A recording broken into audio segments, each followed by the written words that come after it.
ನಿರ್ಭೀತಿಯ champion ಭೀತಿಯಿಂದ ಸತ್ತು ಹೋದ ನಿರ್ಭೀತಿಯ ಸ್ವಭಾವದ ವೈಜ್ಞಾನಿಕ ಮನೋವೃತ್ತಿಯ ಯುವಕನೊಬ್ಬನಿಗೆ ಆತನ ಸ್ನೇಹಿತರು ಒಂದು ಪಂಥಾಹ್ವಾನ ನೀಡಿದರು. ಅಮಾವಾಸ್ಯೆಯ ದಿನ ಮಧ್ಯರಾತ್ರಿಯ ಹೊತ್ತು ನಗರದ ಹೊರವಲಯದಲ್ಲಿರುವ ಸ್ಮಶಾನವನ್ನು ಪ್ರವೇಶಿಸಿ ಮಧ್ಯಭಾಗದ ನೆಲದಲ್ಲಿ ಒಂದು ಗೂಟವನ್ನು ನೆಟ್ಟು ಹಿಂದಿರುಗಬೇಕೆಂದು ಅವರು ಪಣ ನೀಡಿದರು. ಯುವಕನಾದರೋ ಹಲವಾರು ಸ್ಮಶಾನಗಳಲ್ಲಿ ಸಂಚಾರ ಮಾಡಿ ಭೂತಗಳ ಬೇಟೆ ಮಾಡಹೊರಟವನೇ, ನಿರ್ಭೀತಿಯ ಚಾಂಪಿಯನ್ ಎಂದು ಹೆಸರು ಗಳಿಸಿದವನು. ಆತ ಧೈರ್ಯದಿಂದಲೇ ಮುನ್ನುಗ್ಗಿದ. ಆತನನ್ನು ಗೆಳೆಯರು ಹಿಂಬಾಲಿಸುತ್ತಾ ಸ್ಮಶಾನದ ಗೇಟಿನಿಂದ ಹೊರಗಡೆ ಅನತಿ ದೂರದಲ್ಲಿ ನಿಂತುಕೊಂಡರು. ಆತ ಒಳಗೆ ಪ್ರವೇಶ ಮಾಡಿದ. ಗೂಟವನ್ನು ನೆಲದಲ್ಲಿಟ್ಟು ಹೊಡೆಯುವ ಸದ್ದು ಕೇಳಿಸಿತು. ಸ್ವಲ್ಪ ಹೊತ್ತಿನ ನಂತರ ಎಲ್ಲವೂ ಮೌನ. ಹೊರಗಡೆ ನಿಂತ ಗೆಳೆಯರು ಅವನ ಧೈರ್ಯವನ್ನು ಮೆಚ್ಚಿಕೊಳ್ಳತೊಡಗಿದ್ದರು. ಅವನನ್ನು ಕಾಯುತ್ತಾ ಕುಳಿತ ಅವರಿಗೆ ದುರಂತದ ಆಶ್ಚರ್ಯಕರ ವಾರ್ತೆ ಕಾದಿತ್ತೆಂಬುದು ಆಗ ತಿಳಿದಿರಲಿಲ್ಲ.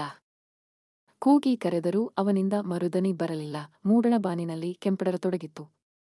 ಬೆಳಗಾಗುತ್ತಲೇ ಸ್ನೇಹಿತರೆಲ್ಲ ಸ್ಮಶಾನದೊಳಗೆ ಧಾವಿಸಿದರು. ತಮ್ಮ ಗೆಳೆಯ ಮಲಗಿಕೊಂಡಂತಿರುವುದನ್ನು ಕಂಡರು.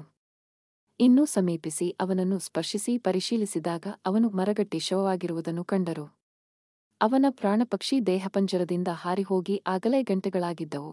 ಅವನ ಮರಣದ ಏಕಮಾತ್ರ ಕಾರಣವನ್ನು ಅವರು ತಿಳಿದುಕೊಂಡರು. ಅವನು ಸತ್ತದ್ದು ಭಯದಿಂದಲೇ. ಗೂಟವನ್ನು ನೆಲದಲ್ಲಿ ನೆಡುವಾಗ ತಾನು ಹೊದೆದುಕೊಂಡ ಶಾಲಿನ ಒಂದು ತುದಿಯನ್ನು ಅದರೊಂದಿಗೆ ಅರಿವಿಲ್ಲದೆ ಸೇರಿಸಿದ್ದ. ಗೂಟವನ್ನು ನೆಲದಲ್ಲಿ ಆಳವಾಗಿ ಇಳಿಯುವಂತೆ ಬಲವಾಗಿ ಹೊಡೆದು ಬೇಗ ಬೇಗನೆ ಹಿಂದಿರುಗುವ ವೇಳೆ ಯಾರೋ ಶಾಲಿನ ತುದಿಯನ್ನು ಎಳೆದು ಹಿಡಿದಂತಾಯಿತು. ಭೂತವಲ್ಲದೆ ಇನ್ನಾರು ಆ ನಿರ್ಜನ ಪ್ರದೇಶದಲ್ಲಿ ಆತನನ್ನು ಎಳೆಯಬಲ್ಲರು? ಭಯದಿಂದ ಅಲ್ಲೇ ಕುಸಿದು ಬಿದ್ದ. ಅಯ್ಯೋ! ಶಾಲಿನ ತುದಿಯನ್ನು ಹಿಡಿದೆಳೆದವರಾರೆಂದು ಹಿಂದಿರುಗಿ ನೋಡಿದ್ದರೆ, ಭಯದ ಕಾರಣವನ್ನು ಕಂಡುಹಿಡಿದಿದ್ದರೆ, ಗೂಟದಲ್ಲಿ ಶಾಲು ಸಿಕ್ಕಿಕೊಂಡಿದ್ದನ್ನು ಕಂಡಿದ್ದರೆ, ಅವನು ಬದುಕಿಕೊಳ್ಳುತ್ತಿದ್ದ. ಭಯಕ್ಕೆ ಕಾರಣವಾದ ಕೆಲವೊಂದು ಸಂಗತಿಗಳ ಸ್ವರೂಪ ಸ್ವಭಾವಗಳನ್ನು ತಿಳಿದುಕೊಂಡು ಅದರಿಂದ ಪಾರಾಗುವ ವಿಧಾನಗಳನ್ನು ಅನುಸರಿಸಬೇಕು. ಭಯವನ್ನುಂಟು ಮಾಡುವ ಕೆಲವು ಸನ್ನಿವೇಶಗಳನ್ನು ಎದುರಿಸಬೇಕು. ಕೆಲವು ಭಯಗಳಿಗೆ ಕಾರಣವನ್ನು ಕಂಡುಹಿಡಿಯಬೇಕು. ಕೆಲವೊಂದು ಸಂದರ್ಭಗಳಲ್ಲಿ ಸಕಲ ಭಯತಲ್ಲಣವನ್ನು ದೂರ ಮಾಡುವ ಅಭಯದಾತನಾದ ಭಗವಂತನನ್ನು ಪ್ರಾರ್ಥಿಸಬೇಕು. ಆತನಲ್ಲಿ ಪೂರ್ಣ ಶ್ರದ್ಧೆಯಿಂದ ಶರಣಾಗಬೇಕು.